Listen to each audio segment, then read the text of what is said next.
नमस्कार दोस्तों, आप सभी का स्वागत है हमारे YouTube चैनल एग्जाम नॉलेज। तो चलिए फिर आज हम पढ़ते हैं आज का जो करंट अफेयर है, यानी कि आज 22 अप्रैल का करंट अफेयर पढ़ते हैं।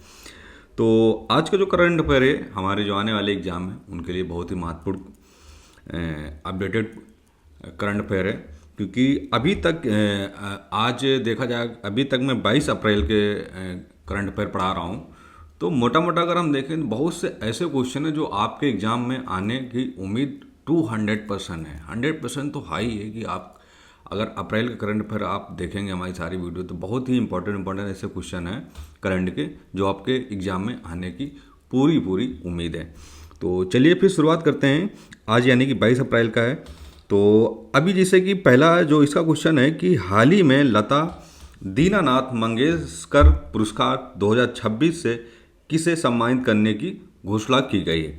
यानी कि जो लता दीनानाथ मंगेशकर पुरस्कार है, लता दीनानाथ मंगेशकर पुरस्कार 2026 है, वो किसे सम्मानित करने की घोषणा की गई है। अब अगर हम ऑप्शन देखते हैं तो इसमें 4 ऑप्शन है: अमिताभ बच्चन, AR रहमान, आशा भोसले, रतन टाटा। ठीक है, तो इसका जो सही आंसर होगा वो होगा ऑप्शन नंबर बी, यानी कि AR रहमान जो है उनको लता दीनानाथ मंगेशकर का जो पुरस्कार है वो उनको सम्मानित करने की जो है वो घोषणा की गई है। जैसे कि बात करते हैं कि संगीत के क्षेत्र में वैश्विक पहचान बनाने वाले दिग्गज संगीतकार AR रहमान को साल 2026 के लिए इस प्रतिष्ठित पुरस्कार से सम्मानित किया जाएगा। यह पुरस्कार उन लोगों को दिया जाता है जिन्हें कला और राष्ट्र निर्माण में असाधारण योगदान दिया हो। ठीक है, तो उन्हें यह पुरस्कार उन लोगों को दिया जाता है जिन्होंने कला और राष्ट्र निर्माण में असाधारण योगदान दिया हो।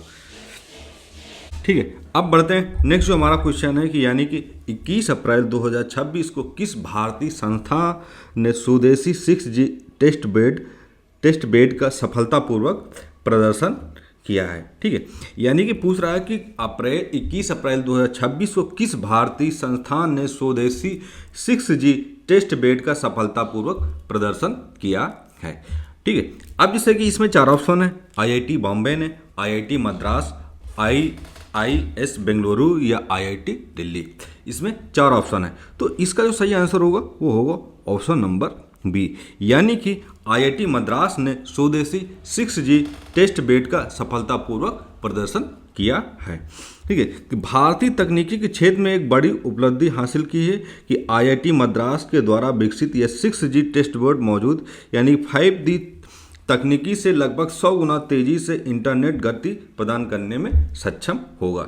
यानी कि जो हमारा 5G है उससे लगभग 100 गुना तेजी इंटरनेट गति प्रदान करने में सक्षम होगा। तो इसका सफलतापूर्वक जो है वो सफल परीक्षण हो चुका है। अब हमारा जो नेक्स्ट क्वेश्चन है कि हाल ही में भारतीय रिजर्व बैंक यानी कि RBI का नया डिप्टी गवर्नर किसे नियुक्त किया गया है।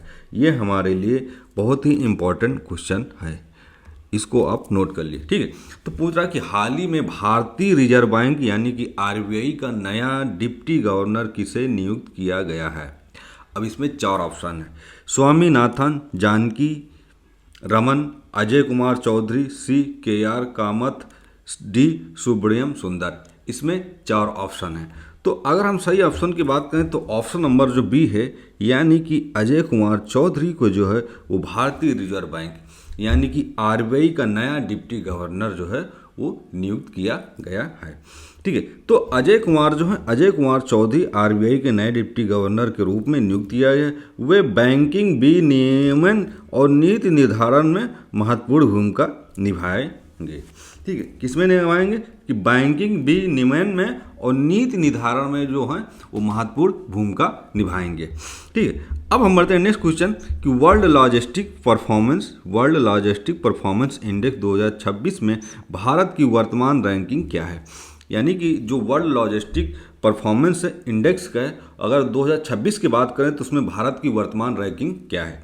तो इसमें 4 ऑप्शन है, जैसे कि 32, 34, 38, 40। इसमें 4 ऑप्शन दे रखे हैं। अगर हम सही आंसर की बात करें तो होगा ऑप्शन नंबर सी, यानी कि वर्ल्ड लॉजिस्टिक परफॉर्मेंस इंडेक्स 2026 में भारत की जो वर्तमान रैंकिंग है वो कितनी है, वो 38 यानी कि 38वें स्थान पर है। ठीक है। बुनियादी ढांचे में सुधार और पीएम गति शक्ति जैसी योजनाओं के सफल कार्यान्वयन के कारण भारत की लॉजिस्टिक दक्षता में क्या हुआ, सुधार हुआ है, जिससे क्या हुआ, व्यापार लगातार कम करने में मदद मिली, जिससे व्यापार लागत कम करने में क्या है, मदद मिली। इसलिए भारत जो है वो 38वें स्थान पर है। अब हम बढ़ते हैं नेक्स्ट क्वेश्चन कि नीति आयोग द्वारा जारी स्टेट एनर्जी एफिशिएंसी इंडेक्स 2026 में कौन सा राज्य जो है वो शीर्ष रहा, यानी कि कौन सा राज्य है वो शीर्ष स्थान पर रहा है, कि जैसे कि कर्नाटक, आंध्र प्रदेश, केरल और राजस्थान। ये 4 ऑप्शन है। तो अगर हम देखें इसका जो सही आंसर होगा वो होगा, ठीक है, ये 4 ऑप्शन है, तो इसका जो सही आंसर होगा वो होगा ऑप्शन नंबर ए, यानी कि नीति आयोग द्वारा जो जारी स्टेट एनर्जी एफिशिएंसी इंडेक्स 2026 है वो जो है कर्नाटक राज्य जो है वो शीर्ष स्थान पर रहा है। ठीक है, कि कर्नाटक ने स्मार्ट ग्रिड ऊर्जा की बचत और एलईडी लाइटनिंग के बेहतर उपयोग के मामले में देश के अन्य राज्यों को पीछे छोड़ते हुए पहला स्थान है वो प्राप्त किया है। ठीक है, किस चीज़ में, कि यानी कि जो कर्नाटक है वो स्मार्ट ग्रिड ऊर्जा की बचत की और एलईडी लाइटनिंग के बेहतर उपयोग के मामले में देश के जो अन्य राज्य उनको क्या किया, पीछे छोड़ते हुए वो पहला स्थान प्राप्त किया है।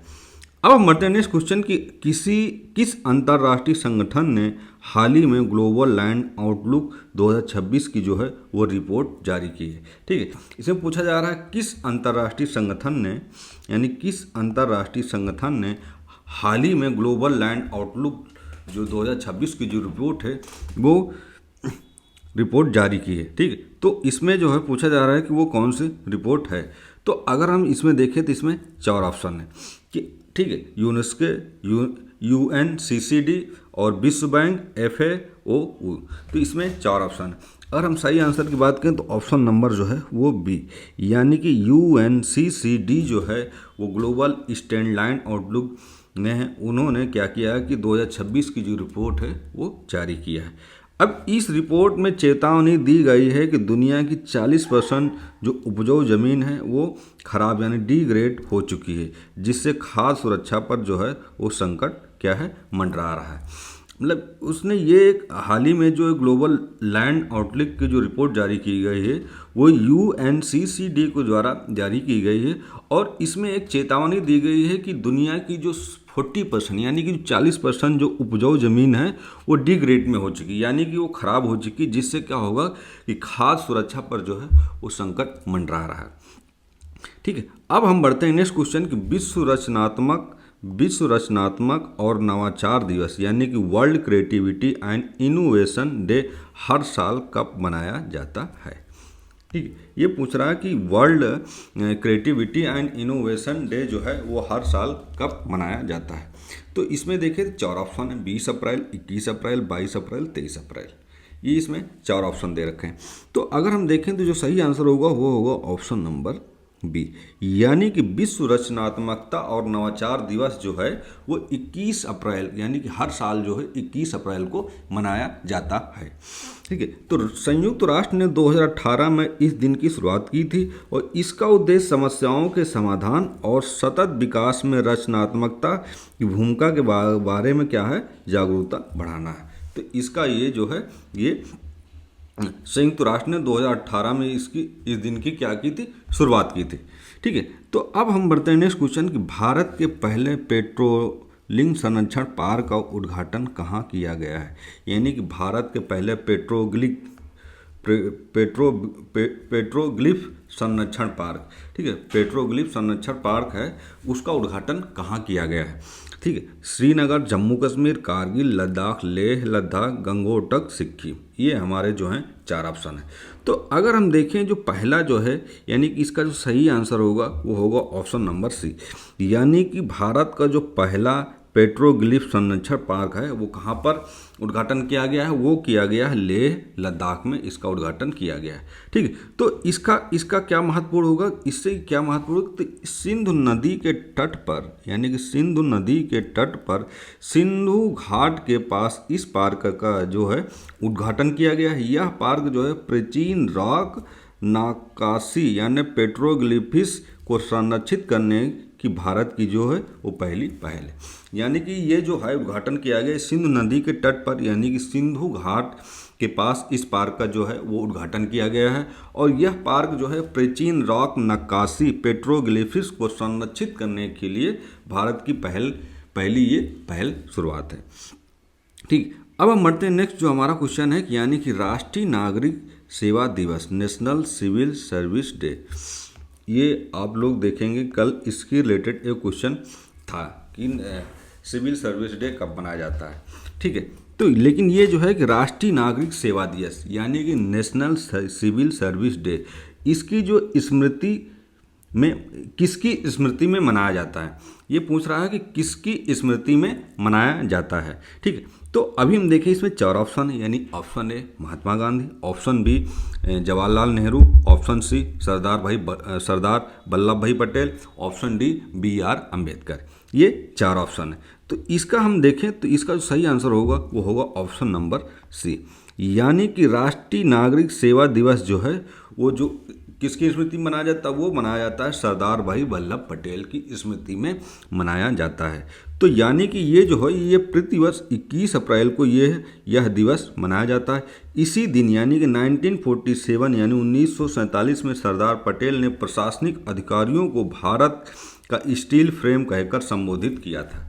तो ये जो है कि प्रतिवर्ष 21 अप्रैल को सरदार वल्लभ भाई पटेल की स्मृति में राष्ट्रीय नागरिक सेवा दिवस मनाया जाता है।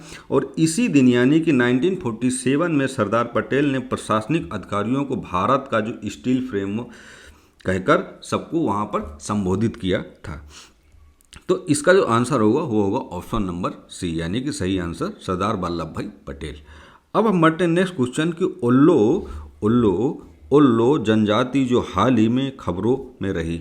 एक उल्लो जनजाति हैं जो हाल ही में खबरों में अगर मुख्य रूप से किस राज्य में पाई जाती है, यानी कि ये जो उल्लो जनजाति है ये हाल ही में अभी चर्चा का विषय बना हुआ है।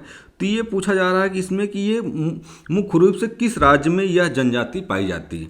तो अगर हम देखें तो इसमें 4 ऑप्शन है, यानी कि option A Arunachal Pradesh, option B Sikkim, option B Sikkim, option C Manipur, ये ऑप्शन डी आसाम। ठीक है, तो इसमें 4 ऑप्शन है। तो अगर हम देखें जो उल्लो जनजाति है वो उल्लो जनजाति अरुणाचल प्रदेश में पाई जाती है, यानी कि उल्लो जनजाति जो है वो जो है अरुणाचल प्रदेश में पाई जाती है। ठीक है, यह जनजाति अरुणाचल प्रदेश के तिराप जिले में निवास करती है। हाल ही में इनके संस्कृति संरक्षण और विकास कार्यक्रमों के कारण यह चर्चा का विषय बना है। काहे के लिए कि इनकी जो सांस्कृतिक संरक्षण और विकास के कार्यक्रमों के कारण यह एक चर्चा का विषय बना है। कौन सो? उल्लो जनजाति। ये जो क्वेश्चन है आप लोगों के लिए इम्पॉर्टेंट हो सकता है, क्योंकि अक्सर यही होता है कि जो जनजाति के रिलेटेड जो होता है ऐसे जो करंट के जो क्वेश्चन होते हैं वो एग्जाम में आने की संभावना बहुत होते हैं। ठीक है, तो आज का जो हमारा करंट का जो टॉपिक था यानी कि 22 अप्रैल का, वो फाइनली आज कंप्लीट हुआ। तो प्लीज़ आप लोगों से एक रिक्वेस्ट है कि आजकल हमारे जो वीडियो पे हैं बहुत कम व्यूज़ और बहुत कम लाइक वगैरह आ रहे हैं, तो प्लीज़ आप लोगों से रिक्वेस्ट है कि प्लीज़ हमारी वीडियो को लाइक करिए, सब्सक्राइब करिए, शेयर करिए, कमेंट करिए। आप जब ऐसा करते हैं तो हमारे अंदर एक जिज्ञासा, एक जुनून पैदा होता है कि हम आपके लिए और मेहनत करें।